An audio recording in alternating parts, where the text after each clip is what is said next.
gentleman from Georgia, Mr. McCormick. Thank you, Mr. Chair. I'm actually going to help explain this to one of my peers here as we do this hearing, because I think I know where you're going with this. And it's just, with the statements you've made, I know what you're talking about when you talk about getting involved in Iran in a forever war. Would you consider this a forever war? No, sir. In some ways, I would say we've been at war with them for about 50 years. We've been attacked over 40 times through their proxies and their weaponry. We've had Georgians recently killed by their weaponry. He just talked about, my friend from the other side of the aisle just talked about the 6 lives we lost. We lost over 200 Marines in one day from Iranian proxies. Some of them were my friends. I have a buddy of mine who was blown out a window that day who I played rugby with for many years. He'll never forget that. We don't forget.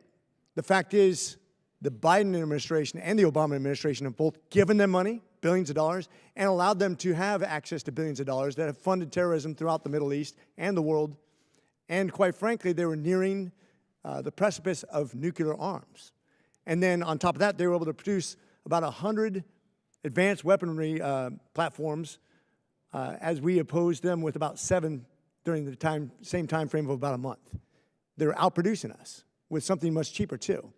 Would you say that that new information, that new technology has kind of also changed our foreign policy in that region, knowing that Iran now has become disproportionately more powerful and more of a threat to the United States and the entire world in its stability?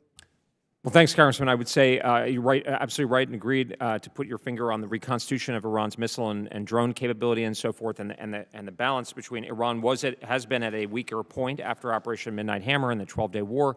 But we could see, as the Secretary pointed out the other day, that Iran was going to build up a conventional shield from which it could then seek to again resume its nuclear ambitions. So this was the time to take action in a way that's consistent with the strategy, which is, of course, with Israel, with our Gulf partners. Now we're seeing partners from around the world in a way that was scoped and attainable military objectives. Those are the objectives of the campaign. And so I think that's why it's going to be, and it's not going to be a forever war. It's not going to be a nation-building effort, as the President and the Secretary have made clear.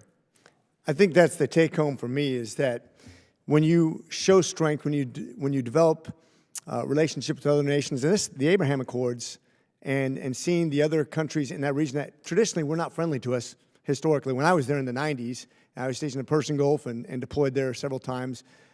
We didn't have the relationship we have now. This huge advancement was made through the first Trump administration with the Abraham Accords. Has benefited us in amazing ways, not just economically, but strategically and militarily in that region. I think times have changed. And I want to point out, I was going to make this all about the Marine Corps and the amphibious shipping, because that's what I focus on typically. But I think this is much bigger than all that. It doesn't matter how many Marines you put there. I'm not talking about boots on the ground. It is a limited projected war. Now, you could say it's a war. I don't care if you don't want to characterize that or not. It doesn't matter. To me, it's all about destroying Iran's capability in a very unstable regime with unstable leadership. When I say unstable, mentally unstable. People that could start a nuclear holocaust. Anybody who's read the book Nuclear War should be scared to death of a country with 2 nuclear arms. Times have changed. Technology have changed, and the threat has changed. And I think what's your point, and I want you to summarize for me, because I got about a minute and a half, but summarize why the United States could not any longer stand on the sidelines and literally supplement. And I'll go back to the Obama administration, which gave them billions of dollars in bad faith, because they never were honest with us in negotiations. And the Obama administration, which said, or the Biden administration has said, I'm going to take off sanctions, allow you to have billions of dollars more to then fund terrorism throughout the entire regions, which America died by. And now they want to be a nuclear power? Just tell me what the consequences are long-term in American lives, what the potential, even if it's a 10% chance that they could kill millions of people, wouldn't that be a reason to act?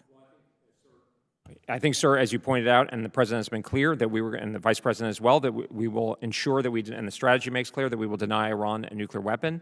The Islamic Republic was rebuilding its military capabilities, and so the military campaign is designed to degrade that. It's designed to take advantage of a range of realistic outcomes, but it's clearly a threat to the United States, to Israel, to our allies and partners in the Gulf and beyond. And I'll just use my last 15 seconds to say, it's interesting when we lost 2,462 lives in Afghanistan and we had already won it, paid the price, we then gave it back to the same people we took it from, and that's the Biden administration's legacy. With that, I yield.